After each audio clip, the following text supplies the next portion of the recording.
Broadcast is now starting. All attendees are in listen-only mode. Hello, everyone. Welcome to this second webinar presented by SHPE Dallas Forward Professional Chapter. My name is Israel Mejia, and this time we'll be having our president of the chapter presenting this webinar focused on the career and some of the advantages that we as a chapter can offer to our membership base. So this time we have Brianne C. Martin. Thanks, Brianne, for coming to the webinar. Absolutely. Thank you for having me. Brianne, as I said, is our president for the professional chapter, but also she's the founder of BCM Engineer Solutions. She'll be talking about a little bit more about herself in the webinar. And if you have any questions, you can send them through the little window by chat, or at the end of the webinar, we can attend everyone's questions if you raise a hand on your control panel, and we'll attend any kind of discussion or questions that you may like. Thank you so much for coming, and Brianne, the audience is yours. Thank you. Thank you. Appreciate it. So as Israel mentioned, my name is Brianne C. Martin. I'm here representing the Society of Hispanic Professional Engineers. Very excited to have you all join in today. I'll kind of have a open opportunity to have kind of an open discussion towards the end, as well as Israel mentioned, kind of questions and discussion. So please feel free if there's anything through the presentation that you may have a question on or don't fully understand, please utilize the chat box. We'll again go through it and to be able to make sure that we get all questions answered. A little bit about the presentation today is charting your career with a highlight on personal branding, right? So how can we actually utilize personal branding in so many different aspects of our personal lives, as well as tying in our professional lives? You know, we spend the majority of our time, even in the retrospect, the majority of our life at work. So what does that mean to be able to chart your career, and what does it look like? So again, I'll kind of just go through. Today I probably only have 10, 11 slides, but they're pretty in-depth. So again, as you guys have questions, I want to make sure that we're kind of keeping this very light and open for you all to be able to, again, answer specific questions you may have, or even interests on specific topics. So a little bit about me, again, as I mentioned, or as Israel mentioned, the founder of BCM Engineered Solutions. It's actually a consulting firm, a very quite unique niche, tying in the business world to the actual technical world of any kind of STEM careers, STEM professionals and employees. Tend to, what happens in the industry and different corporations, different, again, opportunities for the business world to interact with the technical world, is so many times the business has an idea of what it should be doing, and the processes, the metrics it should be reaching, and then the technical side of what are the actual process and procedures being followed by that company to be able to achieve those goals. And so BCM Engineered Solution offers that opportunity to tie in, to be able to develop personal, professional leadership skills within the employees, trying to treat them as resources to be able to allocate more accordingly to the work the business side is actually trying to achieve. So I'm going to go ahead and dive right in then. Our agenda is quite simple to the point. Here we have the first is who you are. Then we'll dive into what you are. Third is what do you want? Then that means kind of so what, right? How do we get there? And then also the different opportunities. So who are you?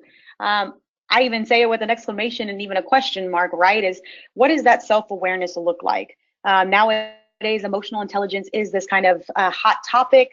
We look at strengths and weaknesses, and even the threats and opportunities. To be able to know your own self, again, in that emotional intelligence side, you know, as engineers, a lot of times we do the SWOT analysis, right? The strengths, weaknesses, threats, and opportunities. And yet we very rarely apply it to our own lives, to our own personal development.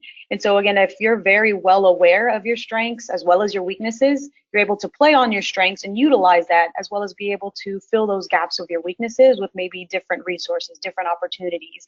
You have that opportunity to be able to grow or be able to strengthen your own weaknesses. And again, realize and identify what are those threats and opportunities within yourself as well. So self-awareness is just kind of this big starting out. Who are you, and kind of what do you bring to the table?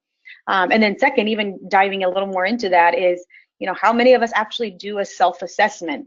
This is something that, definitely takes a lot of strength, a lot of personal patience within yourself.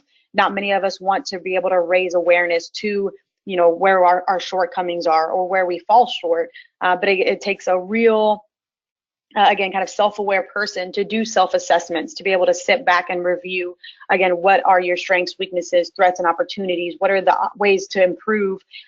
And what are, again, kind of feedback that you're getting to be able to get a sound assessment to be able to kind of move forward and help you continually grow as an engineer as well as an individual. And then tying into that as well as continuous feedback. To be able to have trusted individuals, whether it be your boss, coworkers, people that you work with, even, through volunteer organizations such as SHPE, there's that opportunity to be able to say, or ask someone for their honest opinion, to not take it personal, but to understand that they're trying to help you be better. They're trying to help you be a better manager, help you be a better executor, or maybe even subject matter expert. And so again, this kind of ties into every which way. Whenever you're looking for continuous feedback, it's only an opportunity for you to learn more, to grow. So what are you? This is kind of, again, big part on the personal branding. What are you really known for? We all kind of know and have this idea whenever we see the picture of Superman, right? We all kind of get this connotation, either he's your favorite superhero or not your favorite superhero, but it has this sense of superhero. Yeah, either which way. And so it's, what do people say about you? When you enter a room, what are people thinking? What are people saying? Are you the one that's always invited to the meetings, or are you the one that's kind of being left out and people tend to forget about? And so it's, trying to, again, being a part of that self-assessment. What are you? Are you the subject matter expert? Taking it to the next levels, again, being acknowledged, giving acknowledgement to your actual personal brand. So again, are you the subject matter expert? Are you known as a leader, maybe known as a Debbie Downer or even a negative Nancy? So just being mindful of, whenever you're surrounded by your coworkers or even your leadership within your company or, again, organizations, just being mindful of how you carry yourself, the type of language you use, how you dress, how, again, even something as simple as whether or not you sit up straight or you have your head down on your desk makes a huge difference and actually speaks volumes on your personal brand about how you carry yourself. And then it is something that actually is a choice. So everything is a choice, to be able to be mindful of it and catch yourselves when maybe you're doing these negative habits, or even, kind of being the person you don't want to be, or you want to be able to aspire to something better. There's that opportunity to continually push yourself. Again, doing that self-assessment, having that opportunity to, again, look at your strengths and weaknesses, and again, to be able to build off of that. And so I'll kind of keep going back to that, because this is definitely your foundation.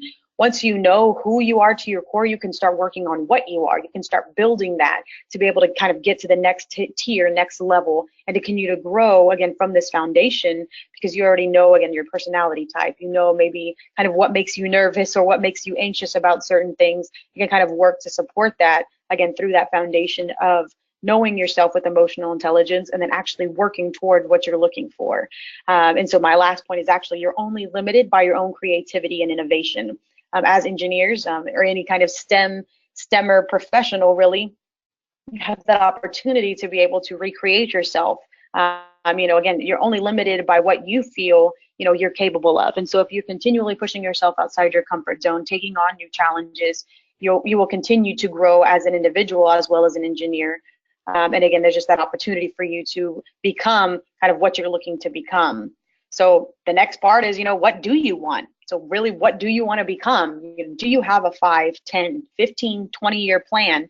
And what does that look like? So many of us think that, the road to professional development or even charting our career is just ladder, when in reality, it's actually a jungle gym, right? A lot of times, kind of jump from one profession to another, maybe even sometimes switch industries. And a lot of times we have this perfect ideal, again, career path of what we think it's going to be like, and then we actually get into that role and it's nothing what we thought.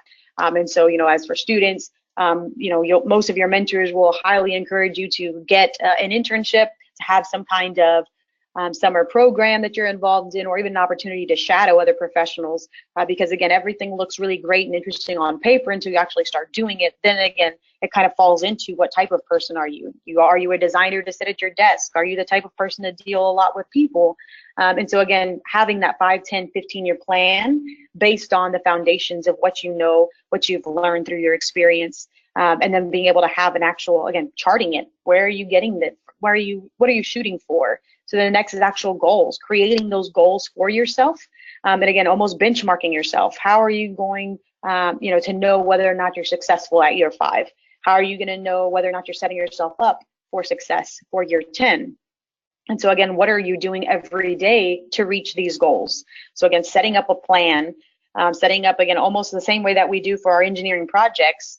Whether or not you set up a Gantt chart is totally up to you. But again, kind of having these milestones, having these day-to-day, whether it's reading audiobooks or reading technical articles, or even just having that opportunity to catch up with your coworkers, to reach out to the subject matter experts.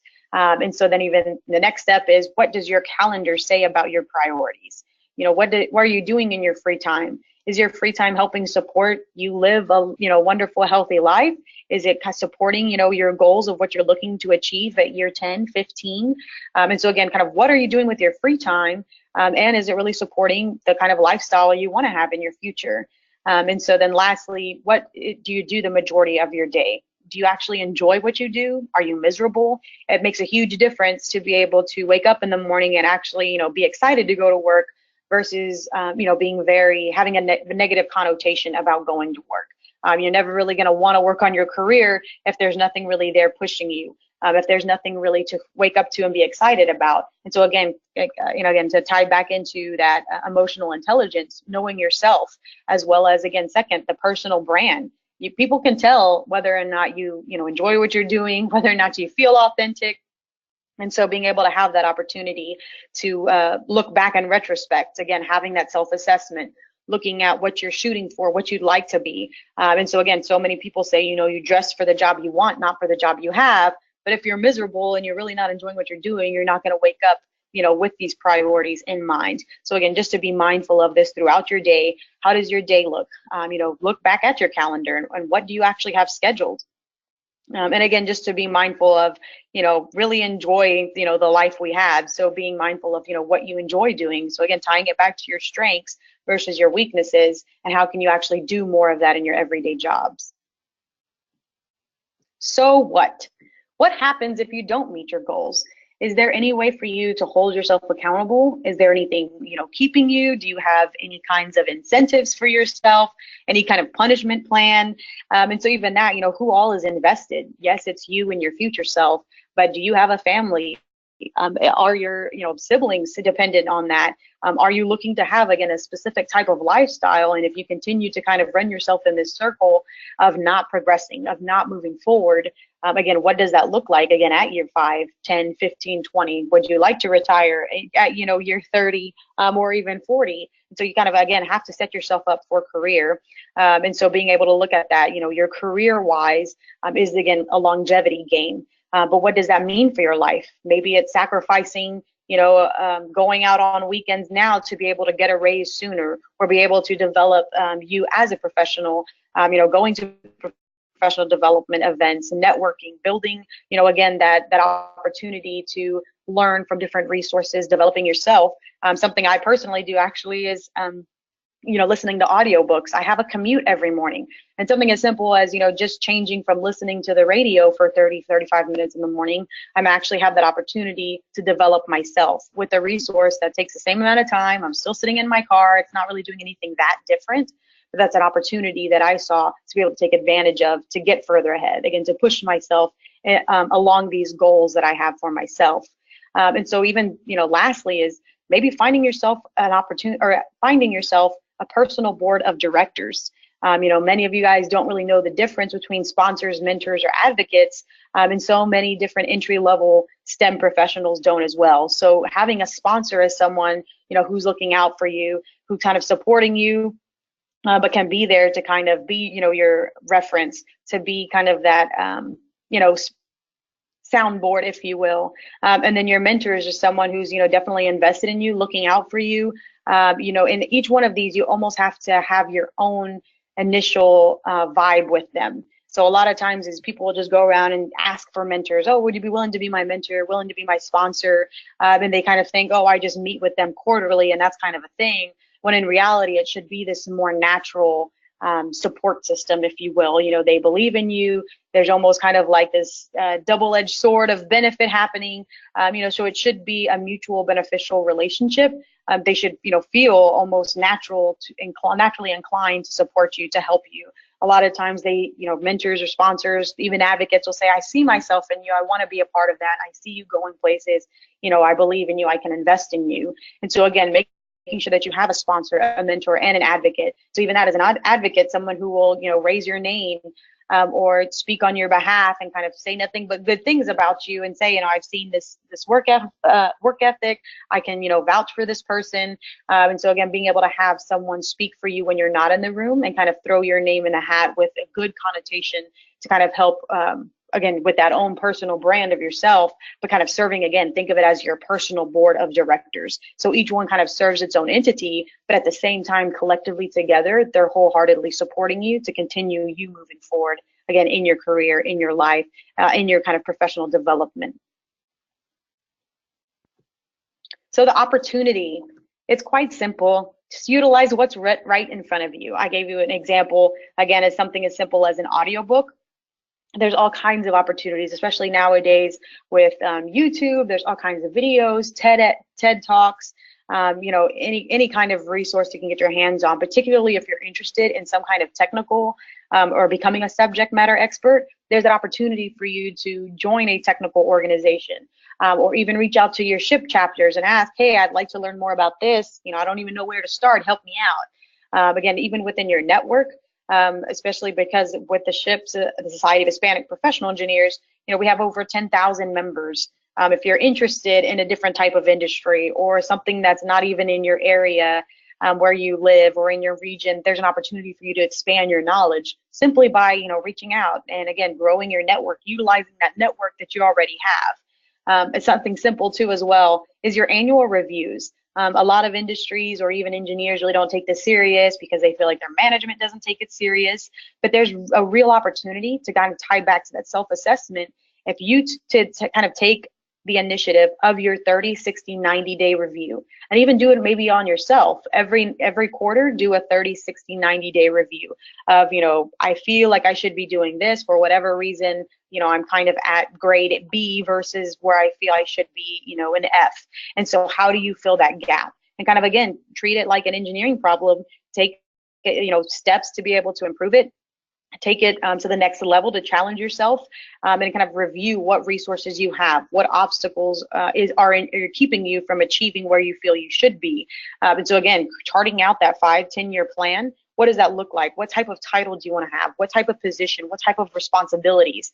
And so sometimes being able to put it down on paper and physically see it in front of you really helps you kind of gauge and move forward, because now you actually have something that you're working towards versus you just having this idea, well, I'd like to make a little bit more money, within a couple of years. And so then again, once you're starting to chart that, then you have these 30, 60, 90-day kind of bite-sized pieces where you can start reviewing, start benchmarking, kind of set your own milestones, again, to be able to work towards, and then kind of check off your list once you get those achievements, and then being able to keep those achievements for your annual reviews. So then whenever it actually comes up at the end of the year, you already have a kind of book of wins, if you will. This is what was holding me back. This is how I solved my own problem. And this is how I'm adding value to the company or adding value to my current career path. And this is why and how I feel, again, you deserve the next level. So again, it's almost kind of you can't really argue results. And so if you're putting points on the scoreboard, no one can really deny that whenever you can pull out this information and show that to them. And so at the end of the day, you have to be proactive. It's your life and your career. No one will hand it for you or hand it out to you. You essentially have to go get it for yourself. And so again, yes, you'll have your personal board of directors. Yes, you may have a mentor assigned through your company or even, a supervisor or manager looking out for you. But at the same time, if you're not asking these questions, if you're not taking the initiative to say, hey, this is where I'd like to be, sharing, that mission and vision with others around you, maybe even your upper leadership, and asking them, hey, how did you get to your position? Again, being very proactive has a very positive connotation in the work environment. And again, if you're just asking for that opportunity to learn and to grow because you want to add more value, you want to continue to be of service, it's definitely a very good step in the right direction. And then also something as simple as finding a career crush, right? Just follow them, ask for advice, read about them, read what they're doing, follow on, Instagram, LinkedIn, A lot of people even have their own personal pages now, or personal accounts, websites. Again, just kind of check in, see the type of events that they're going to. Someone who you, again, admire, and you just look to, again, man, how can I get there? Kind of, again, take an opportunity to observe what they're doing, how they're doing it, the circles that they're running in. And there's that opportunity for you to be able to almost replicate it. So again, find your own kind of circle. If you see someone, again, them surrounding themselves with, more family time or more people that, are very like-minded, then there's that opportunity for you to almost, again, simulate what they're doing to be able to have a similar success and, again, outline of what they're achieving. So now what? Essentially, this is kind of just the homework part, right? So essentially, have a self-assessment, have your SWOT analysis, again, your strengths, weaknesses, opportunities, and threats for yourself, and really kind of be honest with yourself. Sometimes, again, it kind of hurts to be able to know we're not as good as we think we are, or, that we'd like to be more value added versus what we currently feel like we are. And so again, kind of really dig deep. Look into your, again, the self-assessment. How do people look at you? How are you perceived? And then actually, what is your end goal? What is your result that you're going to be working towards? For number 2 is ask for feedback. Again, sometimes it will kind of hurt a little, feel like a punch to the gut every now and then. But again, if you're just being open to criticism, open for that feedback, again, look at it as an opportunity to continuously improve. And again, if you ask people that genuinely care about you, they're not doing it to hurt your feelings. They'll do it because they know that you're trying to grow, that you're trying to improve yourself. And again, there's an opportunity to be able to have an accountability partner as well when you do with trusted individuals. Number 3 is review your surroundings. Again, there's so many different opportunities or even threats that you may not be aware of because you're not taking that opportunity to actually observe, again, your surroundings. So, something as simple as who are you hanging out with, whether it's, your family members, your friends, being able to be mindful of, the actual mindset that you're surrounding yourself with makes a huge difference. Even the coworkers that you hang out with at work. So maybe they're not your friends outside of work and you just hang out with them at the water cooler. But again, whether it's not the people that actually are doing their work or pushing themselves or trying to get raises or, pursued different opportunities versus, the people that are just constantly complaining, they're never happy, and so being mindful, again, who you surround yourself with in the work environment as well as in your personal environment makes a huge difference. And believe you me, people are definitely taking notice in every which way of what type of people you surround yourself with and kind of, again, what you're doing to either better yourself or to kind of just be stuck where you're at. 4th is audit your calendar. Again, if you're able to have a calendar or a planner, what are you doing hourly? Every hour, are you just kind of nonchalantly checking your emails? Are you never really that productive because you're just always kind of scatterbrained and all over the place? Or even, weekly. Do you have a weekly, date night with your spouse or weekly, chatting with your family members? And so again, you can really tell your priorities whenever you audit your calendar. And sometimes, a lot of times, we have to take a step back and say, man, I didn't realize I was, spending that much time just going out to eat, or I was spending that much time, not going to the gym or working out or taking care of myself. Or even sometimes too, we kind of get just caught up in working, and before you know it, we spent 12 hours at the office, every day. So again, just being mindful, like, what does your actual calendar look like on a weekly, hourly, monthly, yearly basis? And then again, being able to benchmark and chart yourself based on what your goals are and what you're trying to achieve. 5 is you are who you surround yourself with. Again, that's kind of part of your review your surroundings. Evaluate your situation. Again, if you're able to look at your what you're stuck with or what you kind of feel like you're in a rut, be aware of those resources, again, that are right in front of you. What do you have within arm's reach that you can utilize and start leveraging right now, today? And then kind of, again, what can you build off of that moving forward? And so then lastly, plan your work, work your plan. Something as simple as, again, just having a plan, writing it out on paper, even as simple as, attending a webinar every now and then to kind of help gauge yourself and be mindful of what all is going on in your life or your career. And again, just having that opportunity to see different career paths, different aspects, maybe even different job titles, and staying kind of in the know, if you will, with new industries. So different industries, particularly in the world of engineering and technology, are growing exponentially every day. So what are you doing to keep up with that? And where do you feel like you lie in with your career path accordingly? And so thank you all for your time. As I mentioned, my name is Brianne C. Martin, currently serve as the SHPE DFW professional president. I also am, again, the founder of BCM Engineered Solutions. Official title is Chief Engineer Officer. So if you guys have any questions in particular, would like me to have some kind of workshop or help you dive deep into specific, please email me at brianne@bcmengineeredsolutions.com. And I believe I'll hand it over to Israel for any questions or moderation. Right. Thanks, Brian. This is very interesting.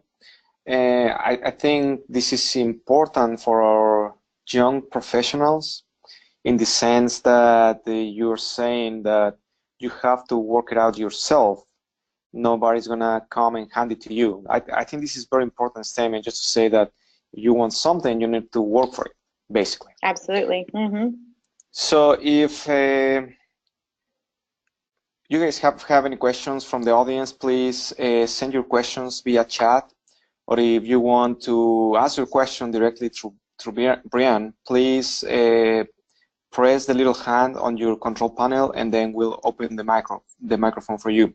And while we wait for the questions, Brianne, so if people is looking for you as a mentor, they can reach you out through this email and this information that we are looking at the screen right now, correct? Yes, sir.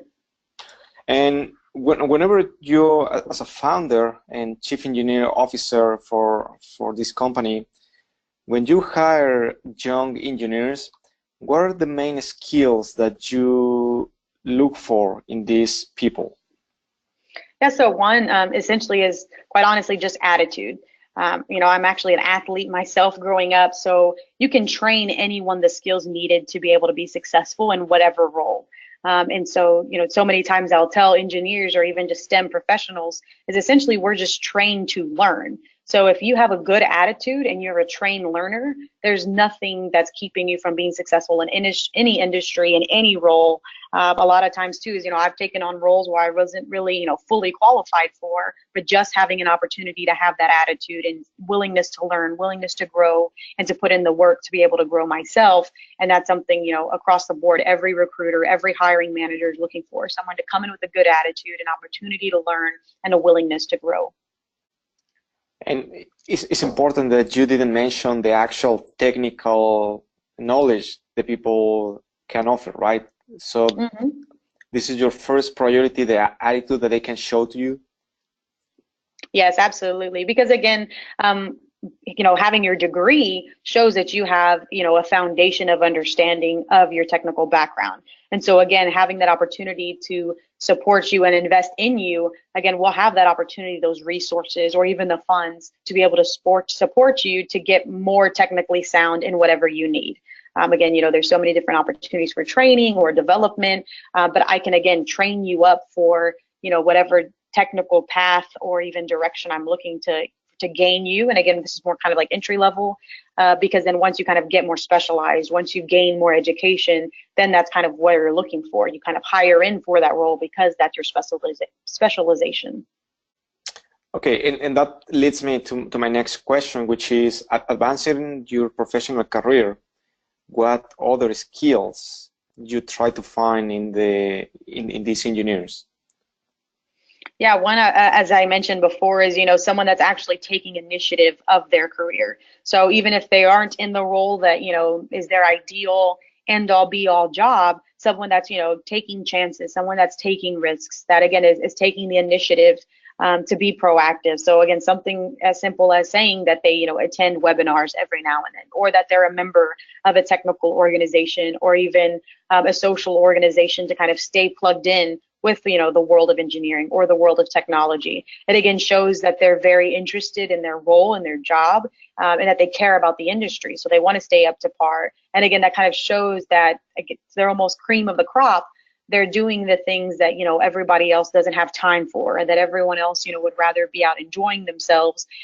When, again, if you're able to support and maybe even sacrifice, again, a little of your time now, it's going to help you grow immensely, again, almost exponentially, to be able to enjoy maybe, again, a higher paycheck or a raise sooner, because now you're being seen as a leader in the industry. Again, you have that thought leader tied to your connotation to your personal brand versus others that, again, kind of just leave it up to wherever their career takes them.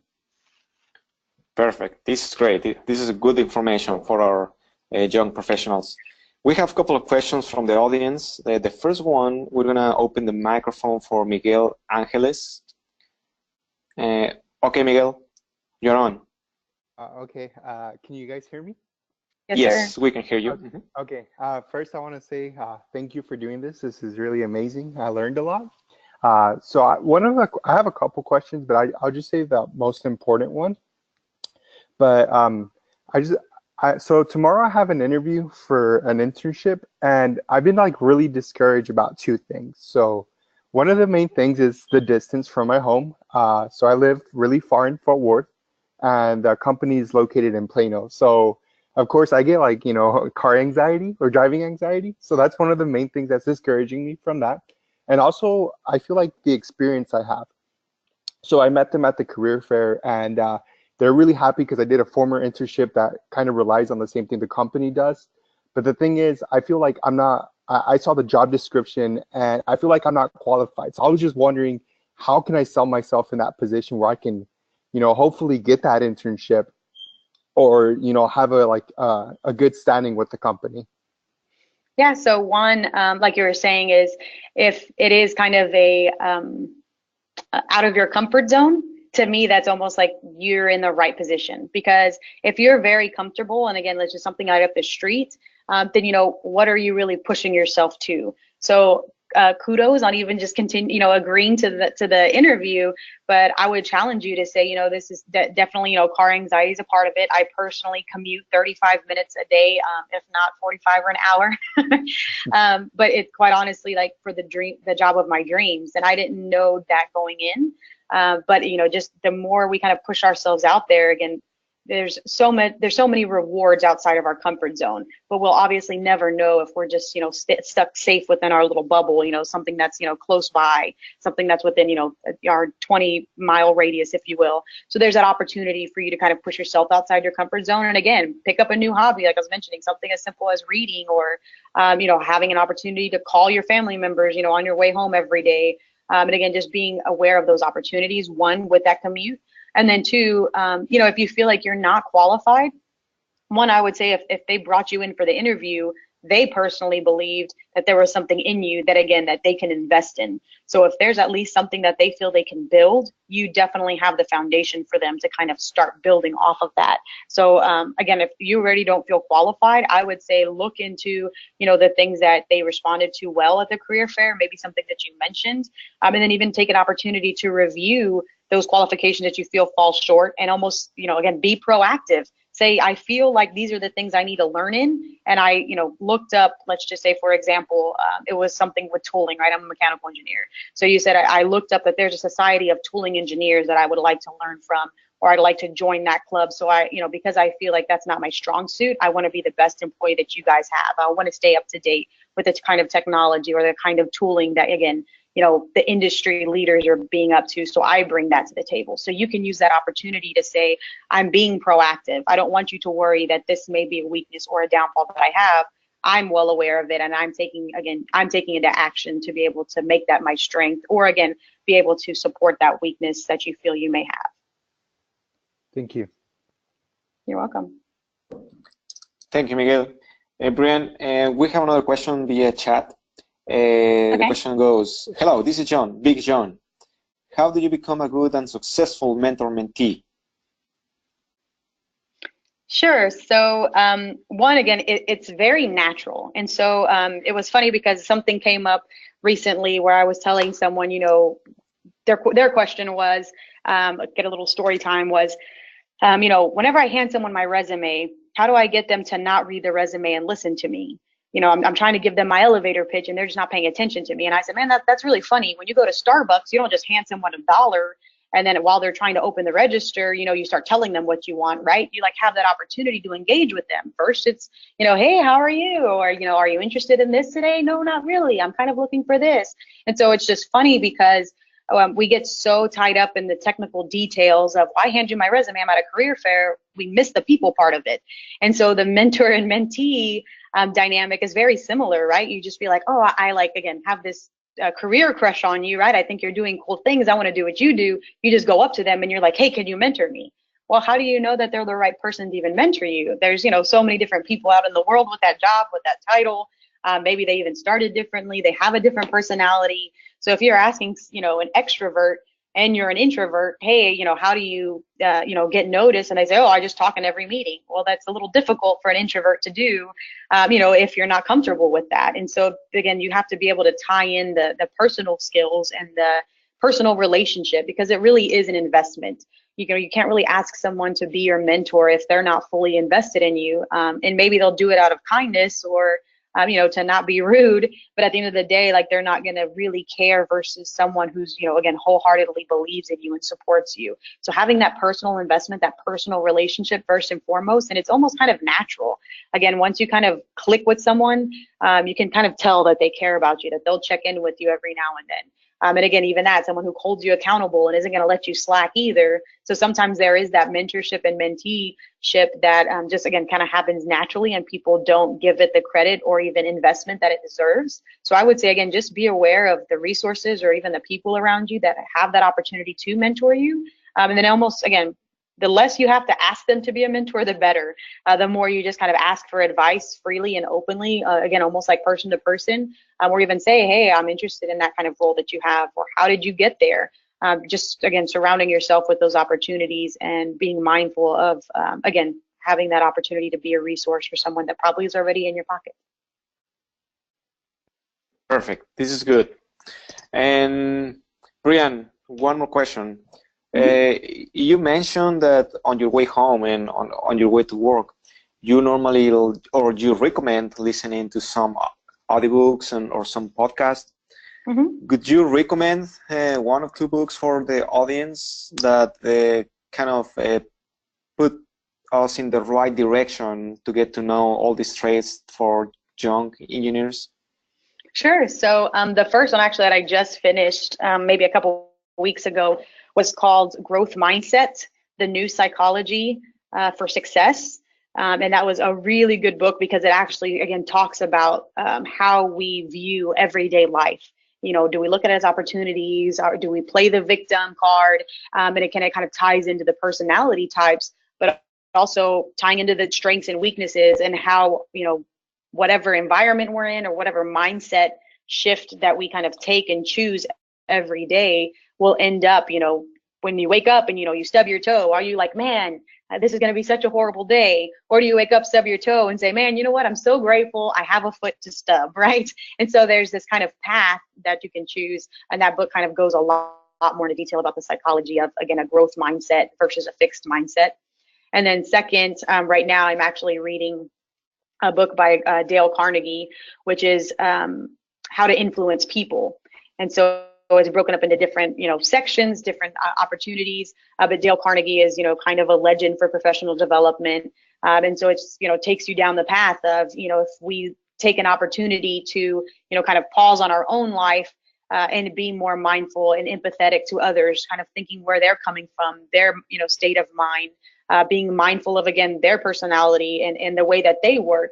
How do we, support that? How do we, fill their human needs to be able to get what we're looking for? And so, again, having that opportunity to learn those, we'll say, soft skills, if you will, and apply them in a very technical, very data-driven environment, again, almost gives you that upper hand that most people aren't paying attention to.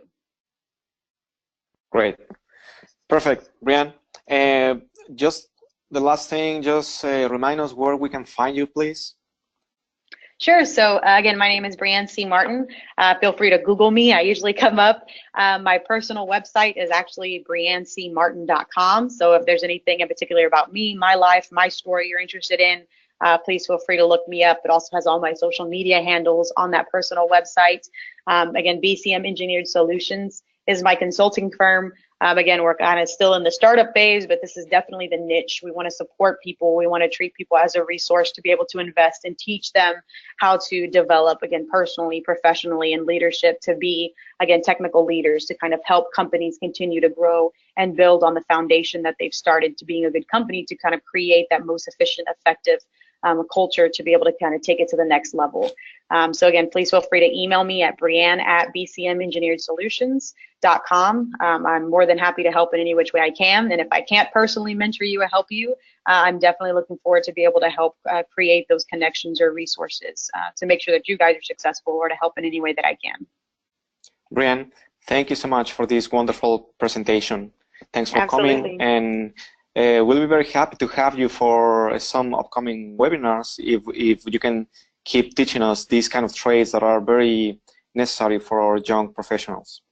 Oh, absolutely. I very much appreciate it. Thank you for having me. Well, thank you so much for the audience. Thanks for coming to this webinar. We'll be having more webinars in the future, so please keep an eye on our website.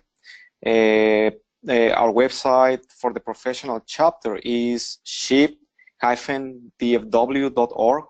Please submit your requests, comments, suggestions. If you want to give a presentation by yourself, or you want to expose your career to some other professional, please let us know, and we can book you for an upcoming webinar. If you have questions regarding Brianne, the professional chapter, please send us an email. You can find us on Facebook, on Twitter, on the website. There are several ways that you can find us, either Brianne, myself, the other directors from the chapter. Please shoot us an email. Thank you so much for coming, and happy to have you here. We'll be bringing more webinars in the future. Thank you so much.